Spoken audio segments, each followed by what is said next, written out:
Well, we talked a lot about other people's awards, but now it's time to give out our awards for the weirdest moments of 2025. And the weirdest films. And weirdest moments, weirdest films. So, Zach and I were thinking about 2025 and we were thinking it was a pretty weird year for movies. So, we came up with 13 categories and we threw it to the people. We sent the ballot out to our friends and family, and I even put it on Reddit on a few different channels, and some people gobbled it up.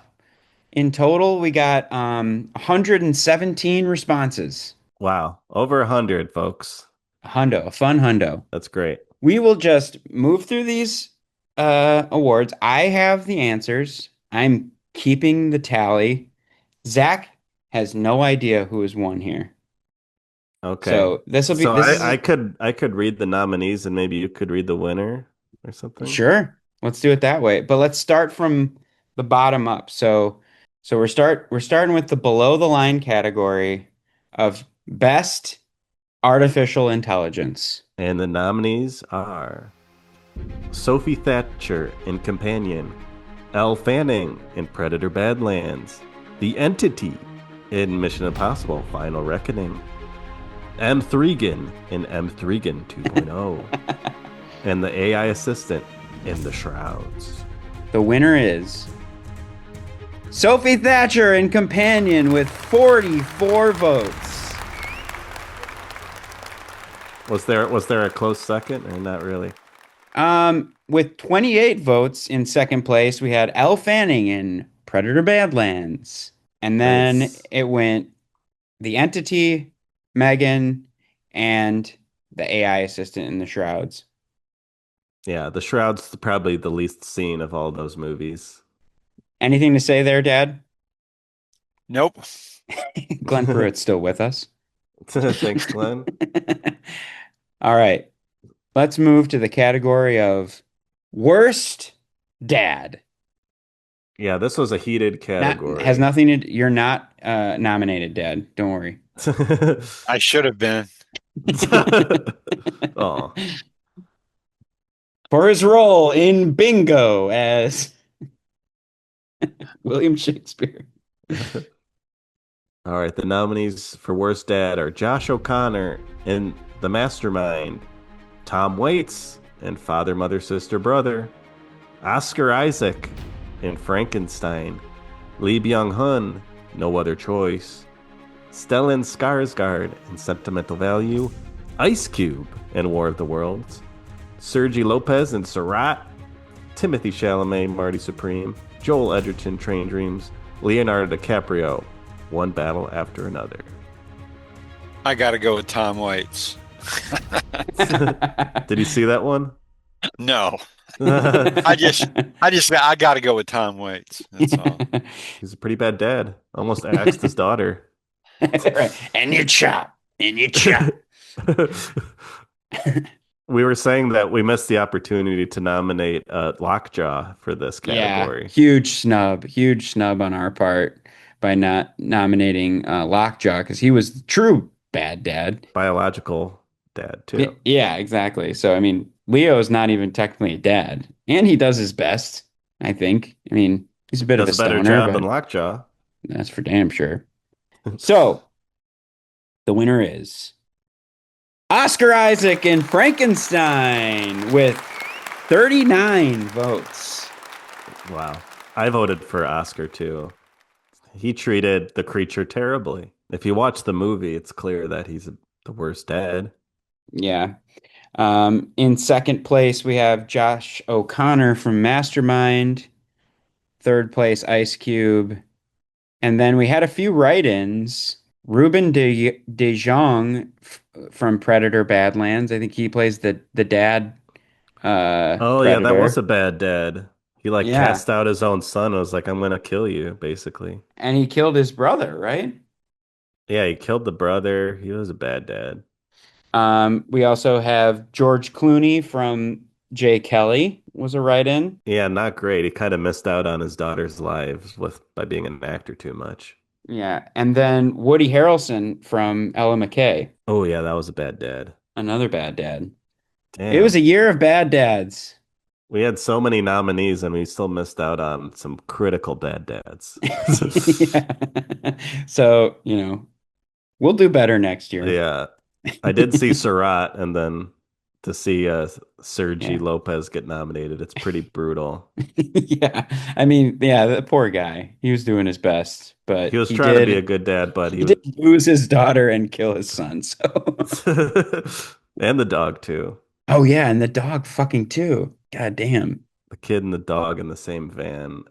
Yeah, he blew That it. was a real gut punch, real blow to the dad. Yeah. And nominating Joel Edgerton, whoever voted for him, there was one vote for him. That's pretty bad. Yeah, Uh also had some dead kids on his conscience.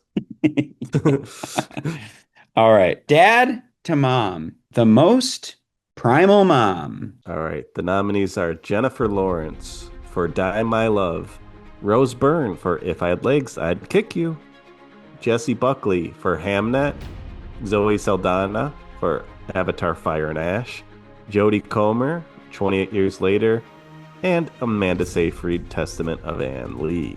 I know who dad's voting for. Yeah, Jesse, but she's won everything else. Well, not in this one. This award for most primal mom goes to Jennifer Lawrence in Die My Love with 34 votes. Wow. She was doing a lot of crawling around in that movie. Also going into the woods, like Jessie Buckley. I think she's doing some primal screaming at some point. She is pretty unhinged in that movie. Got to agree. But this was a Yeah. tight category. Everybody's kind of losing their shit in this one. Obviously, we loved Rose Byrne. She We did a did. great job. Yeah, Moving Rose on. Byrne's great. But moving on. All right. Best rivalry. The nominees are Leo versus Penn, one battle after another. Tim versus Paul, friendship. Pedro versus Joaquin, Eddington. Emma versus Jesse, Begonia. And Pitt versus Idris, Ethan. Pit Visit. Pitt versus Idris. Uh, and I just before I announce the winner, I'll say there were two votes that were write-ins. Denzel versus ASAP Rocky and Highest to Lowest. Yeah, that was a We good had rivalry. we had two write-ins there, but the winner for best rivalry, Pedro versus Joaquin in Eddington, with 38 votes. That's pretty good. I think I might have gone Tim versus Paul, but Yeah. But they were also friends, so it was like frenemies, but yeah. it's a complicated rivalry in that But one. yeah, Pedro versus Joaquin, I thought was a good battle. I mean, they did truly hate each other, and that is like the cover of the film is them like staring Yeah, themselves down. the Like they standoff. they truly had a hatred for one another, whereas like it's kind of one-sided in a lot of these. Like with Emma and Jesse, it's more Jesse hates Emma. Emma's just like caught up in his hatred.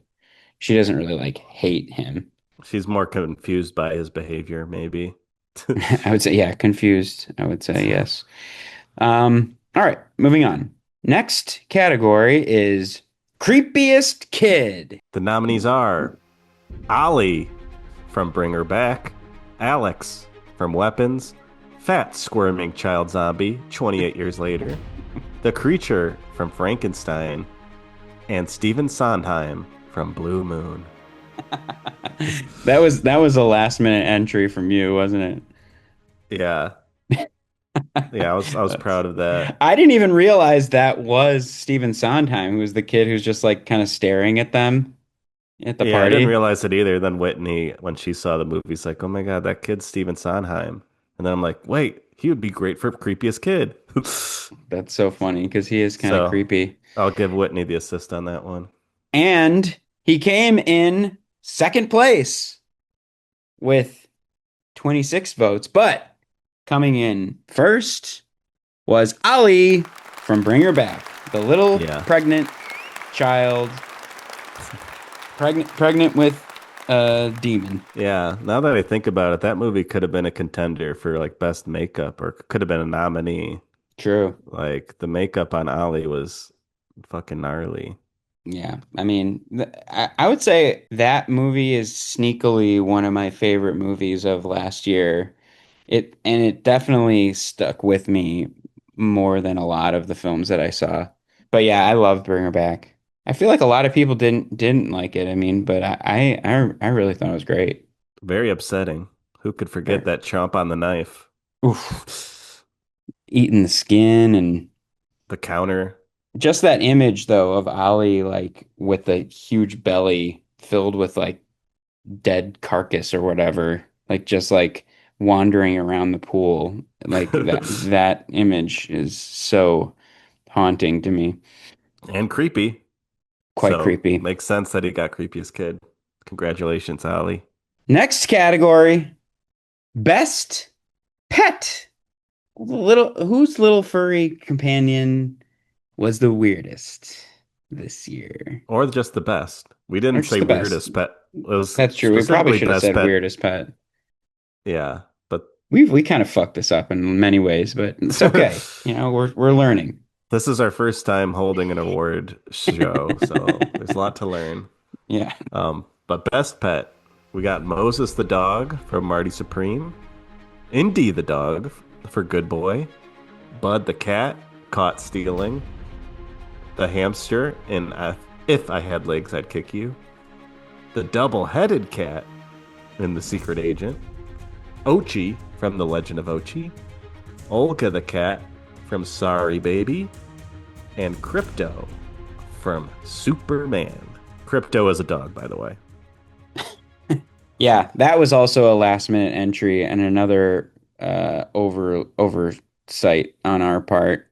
We had several write-ins of people being like, "What the f-" Literally, there's one write-in that says "crypto!" exclamation point WTF guys.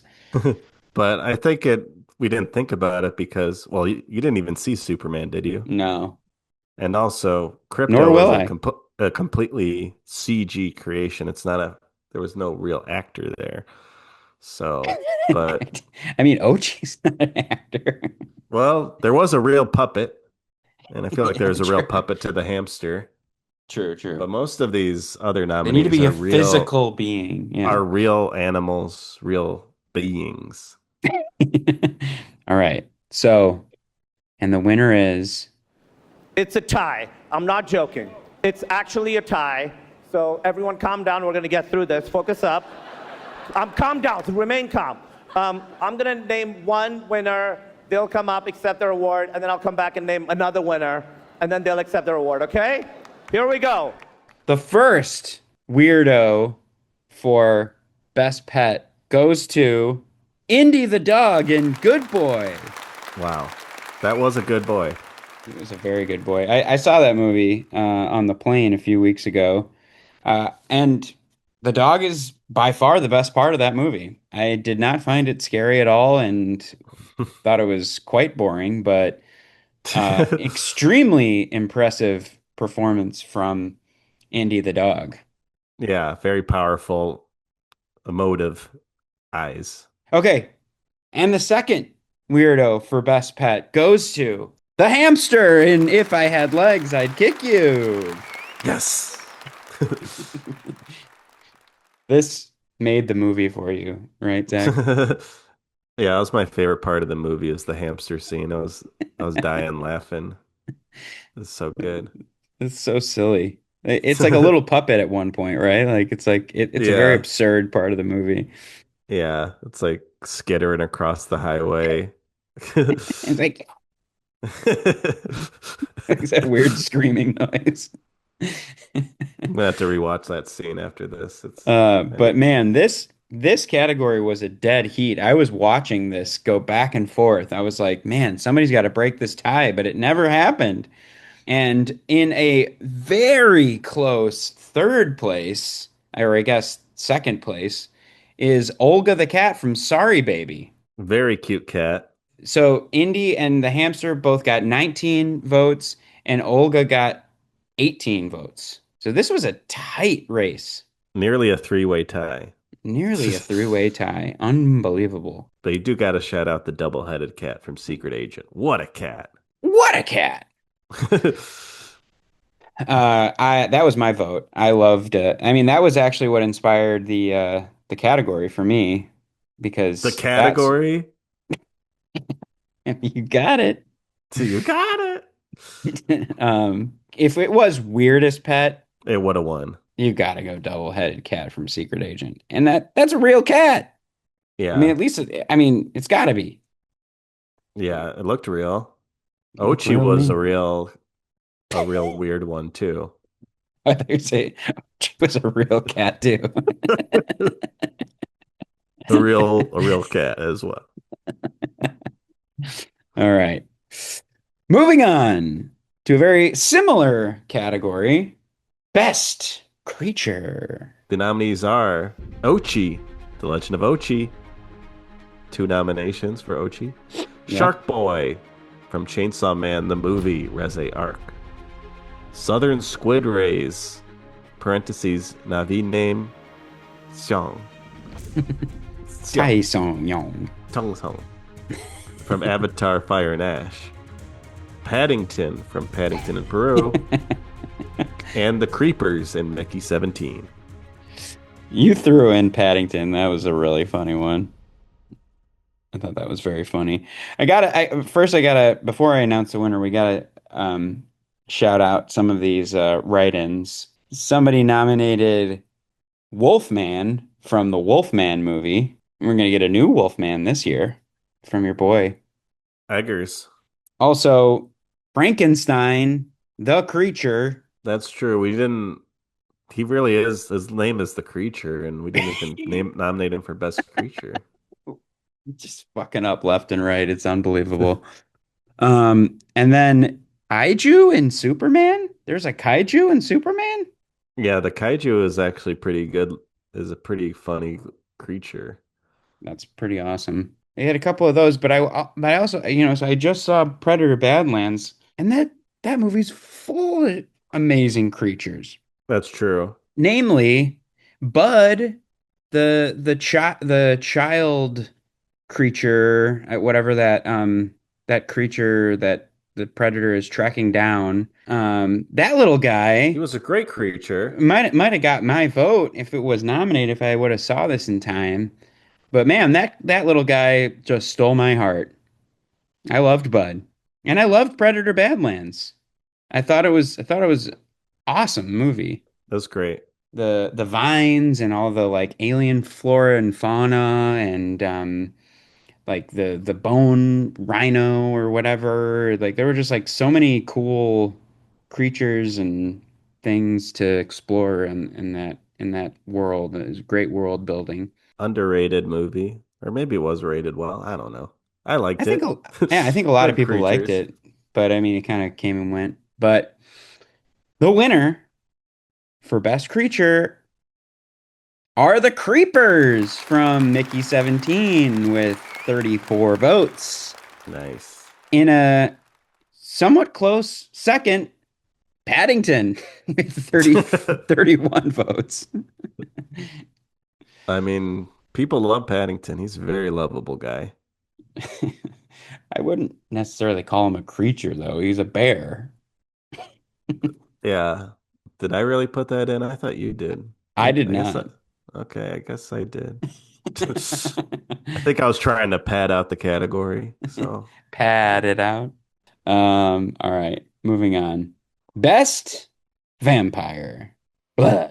we got Haley Steinfeld for Sinners, Michael B. Jordan for Sinners, Jack O'Connell for Sinners, and Kevin O'Leary for Marty Supreme. Okay, and we had two write-ins here. Um, a movie called Sister Midnight, which I had never even heard of, but I looked it up and it actually looks great. I think it's like an Indian vampire film, and there's a character, an actress in there called Radhika Apte. And then the other write-in, which maybe is my favorite write-in of this whole award ceremony, is Will Arnett in the scene in Is This Thing On where he has a breakdown on stage and says, I don't want to be a vampire. I don't even remember that. I don't remember that either, but even if it's just made up, I think it's hilarious. And just like imagining Will Arnett being on stage going, I don't want to be a vampire. Oh, what a vampire. But this one was a runaway category. Jack O'Connell for Sinners, which I mean, come on, he is the best vampire. He was the chief vampire. I was a little worried that Kevin O'Leary might win. Well, he came in second with 29 votes. Wow.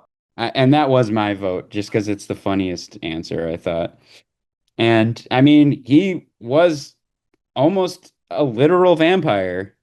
They almost made him a literal vampire in the movie. Like there's that Alternate ending. alternate ending where the movie was gonna end with him biting Marty Supreme in the neck. Another reason why that movie has kind of fell in my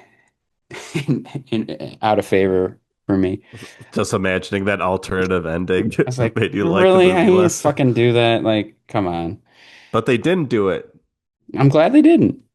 But the vampire line was written by Kevin O'Leary, which also made me like be like, man, that kind of sucks. Yeah, the Kevin O'Leary aspect definitely is not the best aspect of Marty Supreme, but I think he gave a pretty decent performance for not being an actor, but you still don't really want to see him there. Moving on. All right, now we're getting close to the end here. This is a easy 1-2 punch here. Best film based on a documentary of the same name. The nominees are Song Sung Blue and The Smashing Machine. Both of which I would say the documentaries are great. I just want to shout those out. The Smashing Machine documentary is so much better, I think, than the actual movie. And the Song Sung Blue documentary is really good too. But I actually liked Song Sung Blue, the Hugh Jackman movie. But Would you say the documentary was better, or it's a tie? they serve different purposes. The documentary is a lot more tragic and a lot more like kind of harder to watch. Hmm. Like they definitely like glossed up the movie a lot, made it a little bit more tolerable. Because they were like real like Wisconsin hillbillies, and like when she lost her legs, like the real act or the real uh Thunder and Lightning, like when she lost her legs, it's like she really went off the deep end. Like she gained a ton of weight. She got really addicted to painkillers. Like she could not go on stage anymore. In Song Sung Blue, they kind of like make it seem like, She had a bad day. yeah, exactly. Yeah. Did you see it, Dad? Yeah, I did. Yeah, I Yeah. didn't like it very much. No, Yeah. I I didn't. I mean, didn't. I thought Hugh Jackman was like sort of over the top on that, and yeah. I wasn't crazy about her performance. Everybody was Yeah. saying she was going to win an award, and I was like, what? Yeah. Not I'll over my say, Buckley. yeah, I mean, I'm glad I saw the movie adaptation first. Because if I would have saw the documentary first and then the other one, I would be like, this is not what happened really. But I thought that the movie was fun enough, and makes me think if I would have done it that same way with the Smashing Machine, I would have had that same response. But anyways, this again was a heated back and forth, near tie with 51 votes. The Smashing Machine wins. Best film based on a documentary of the same name. I don't agree, but with 50 votes, Song Sung Blue got so literally Smashing Machine wins by a single vote. Well, I voted for the Smashing Machine, so I guess you could say I was the deciding factor. You smashed it. I smashed it. But that's only because I never even saw Song Sung Blue, so Smashing Machine kind of won by default. Fair enough. It is pretty weird that this phenomenon happened twice. It's not a lot of times, but it's weird that it happened twice. What the um There's a film based on a documentary of the same name. yeah, that they didn't even bother to change the name. How, I mean, I feel like that's kind of disrespectful to the documentarian because that now whenever somebody looks up that movie, they're gonna go with the Hollywood adaptation. It's screwy for the SEO. Yeah, I So agree. Yeah. maybe filmmakers should stop doing that. Yeah, so get your own title. All right. Best leg. The nominees are Disembodied Leg from The Secret Agent, Eggball's Creaky Leg from It Was Just an Accident, The Titular Leg in If I Had Legs, I'd Kick You, and Pedro Pascal's Extended Legs in Materialists. And again, we fucked up. We missed a leg? Predator Badlands. Oh. Predator Badlands, there's legs. There's legs and it's Al Fanning's legs. And don't All they right. like kick they like have like an Yeah, action sequence where her legs are like kicking ass? where it's just legs, yeah. And so those were the Well, you're missing a leg in Song Sung Blue. Yeah. true. Oh my God. We missed fuck. What would you even put that in The, the the missing leg. Yeah, yeah. Does she lose Lightning's both her legs or one leg? Well, I think she one leg. lost one, didn't she? Yeah, Thunder's missing leg. Fuck. Wow, there's two legs that we missed out Well, we could say we lost two legs. on. Um, but yeah, there were two write-ins for Elle Fanning's lack of legs or disembodied legs from Predator Badlands. But, you know, the nominees are the nominees, and the winner is Pedro Pascal's extended legs and materials. That's two weirdos for Pedro. That's true, because they got the rivalry with Joaquin as well. Yeah. And that's what I voted for too. And I think even with those write-ins, I still would have voted for the extended legs because that's funny. And he got 40 votes, so he kind of ran away with it. But the disembodied leg from yeah, ran away with it with his legs. Um, If I had but legs, I'd run away with you. I don't know. man, you really stepped on that joke. But we're the Zach Zinger zone. We're in the zing zone. We're the Zing zone now. Actually, just 4 votes behind Pedro was the disembodied leg from Secret Agent, which was the inspiration for this category because what a leg it was. Yeah, that's the weirdest part of that weird movie, I would say, is the leg going on a rampage. Yeah, very funny though, and quite weird. And just a little bit of tippy toeing around. Just a little bit. I'm on my last leg with all this. All right, let's move on. Okay, best Twinema. A term coined here on Film with Family last year because we noticed the pattern of many, many Twinemas, and even here we overlooked one with all of the nominees we had. Wow. But why don't you list off the ones that we featured, the nominees we featured? Yes. This is an actor portraying twins or identical characters. Mm-hmm.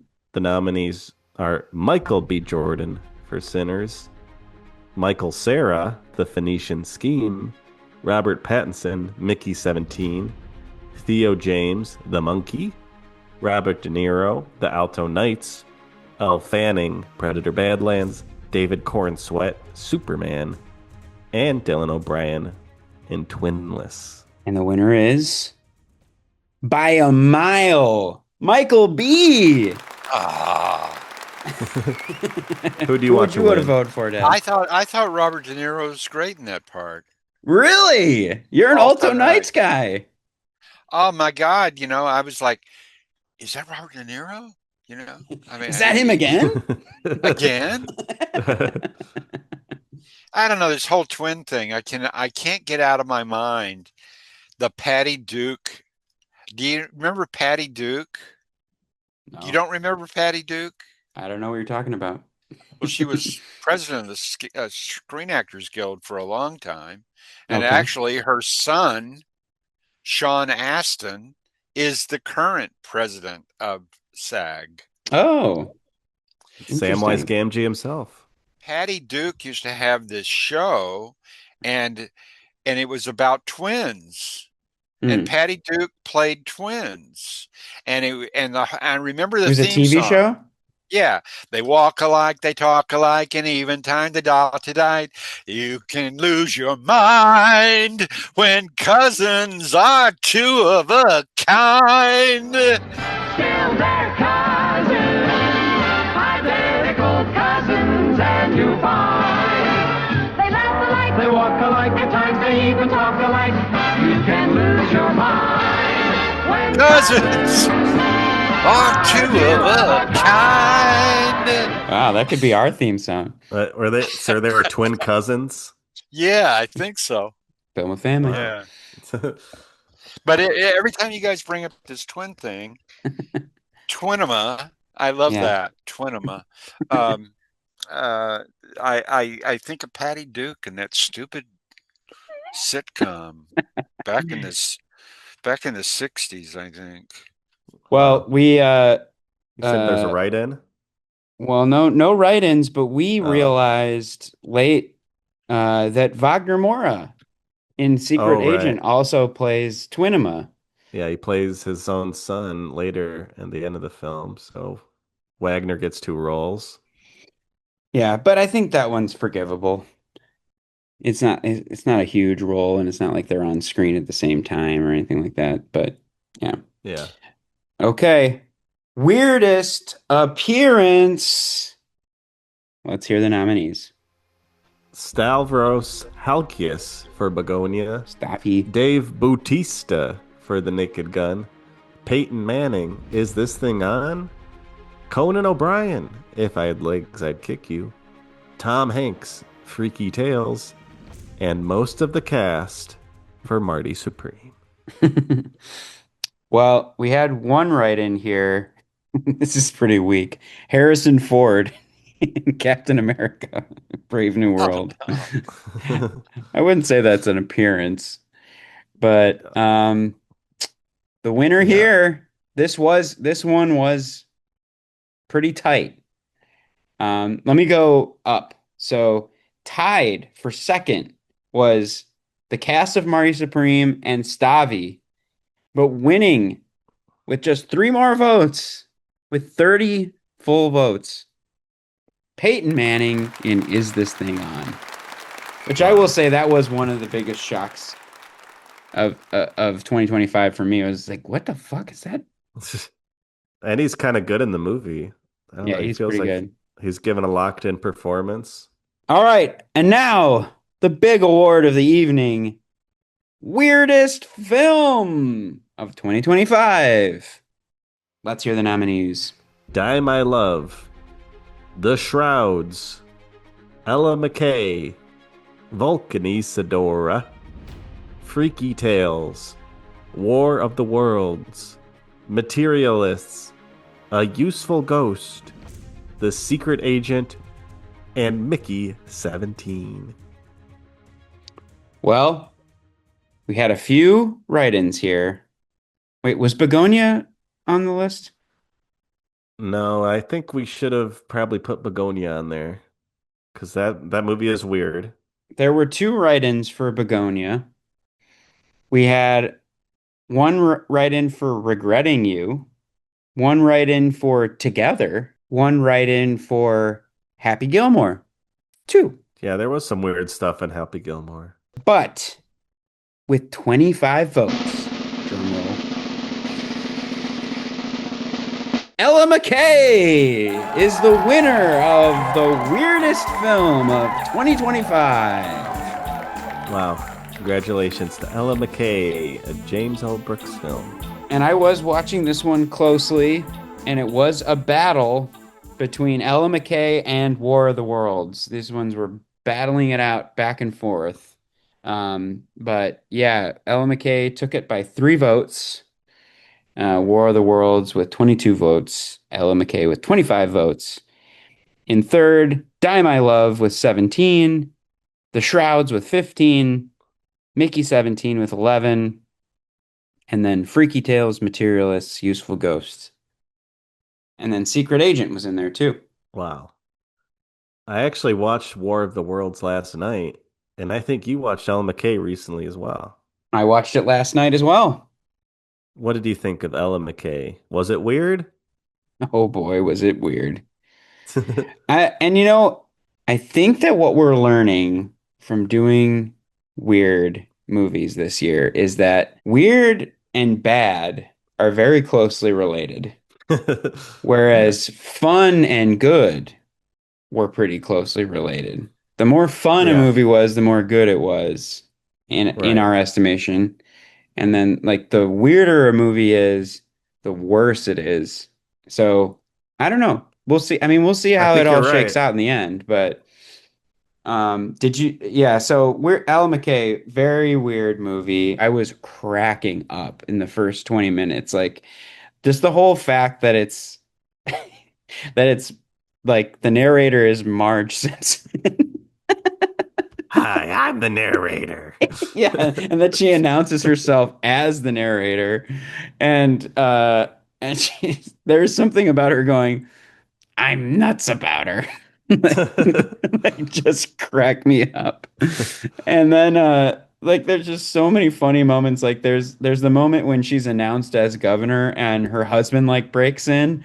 And like, there's Ella McKay's husband who owns a chain of pizza restaurants.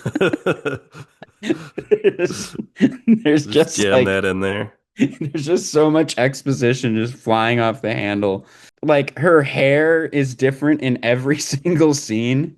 It feels like a rom-com, but it isn't. It's like it feels like it has a political message, but it doesn't.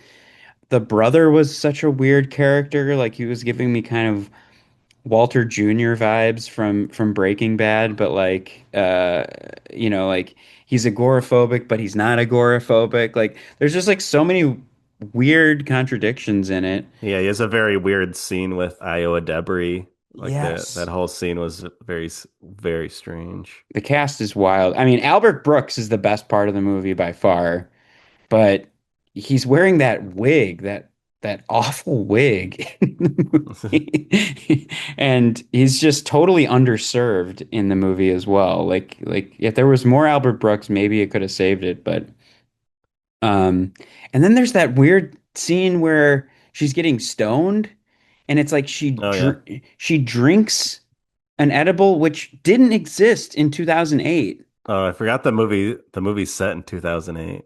Another weird point of the movie. The narrator like jumps in after she like drinks the weed. There's like, even though she fought against legalization of weed, it's like, why did she fight against it? You make me hate this character even more.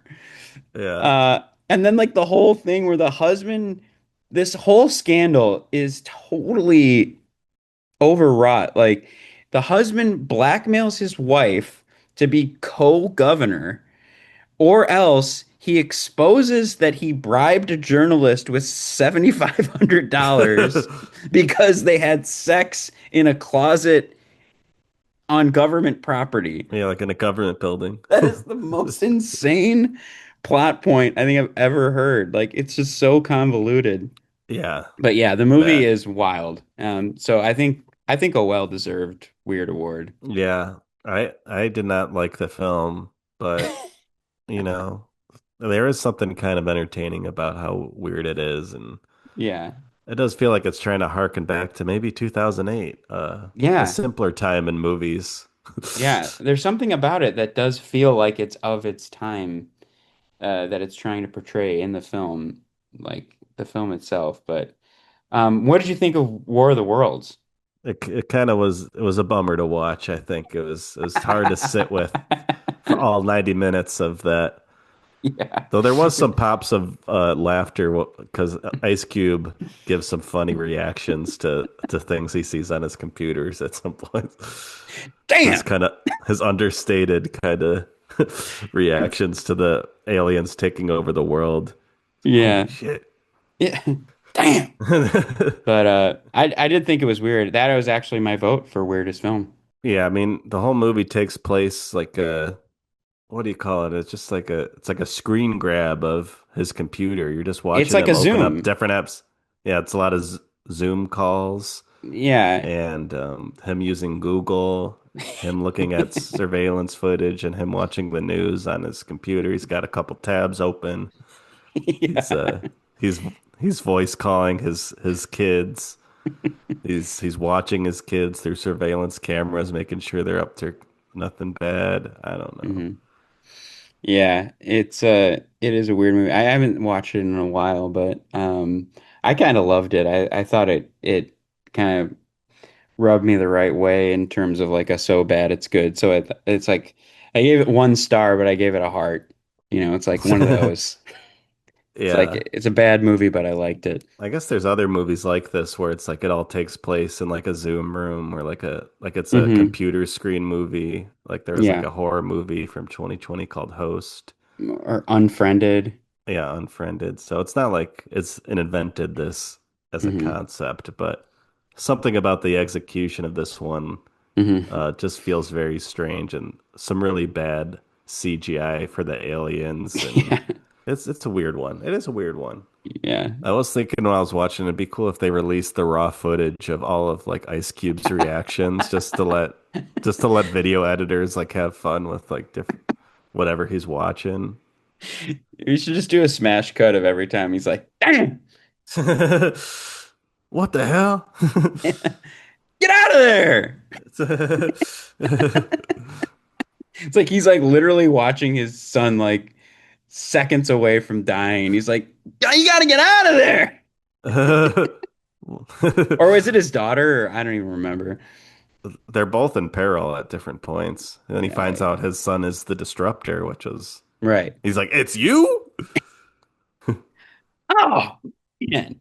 I can't believe this. I guess it was good that I watched it. Well, there you have it, folks. The The Weirdos. 2026, the first annual Weirdo Awards, the Weird Awards, the Film with Family Weird Awards. It was fun and it was great. Thanks to everybody out there on the internet, on Reddit, who participated. We want to thank Glenn for joining us, and we want to thank you, the listener, for listening to this weird episode of Film with Family. And thanks for voting. And thanks to everyone who voted in the Weird Awards. And while you're here, check out Film with Family on Instagram, YouTube, Facebook, and TikTok at Film with Family. And if we left out anything else on the Weird Awards, you can email us at filmwithfamilypodcast@gmail.com. And you gotta sign up for the Patreon. It's $1.99 a month. You get a new episode every month. It's a great community. And we love the movies. And we We love love our Family. Thanks, everybody. Thank you. And congrats to Paul Thomas Anderson. Good job on getting your Oscar. And congrats to Ryan Coogler and Pedro Pascal for all of his weirdos. And Jesse. And Jesse Buckley. Not Jesse Plemons, though. No, no, no. No. Not He's Jesse still waiting Plemons. on his Oscar, but he's gonna get it. He's gonna get it for sure, man. That guy is he's on fire. Love you. All right, love you Bye-bye. guys. Bye. Bye bye.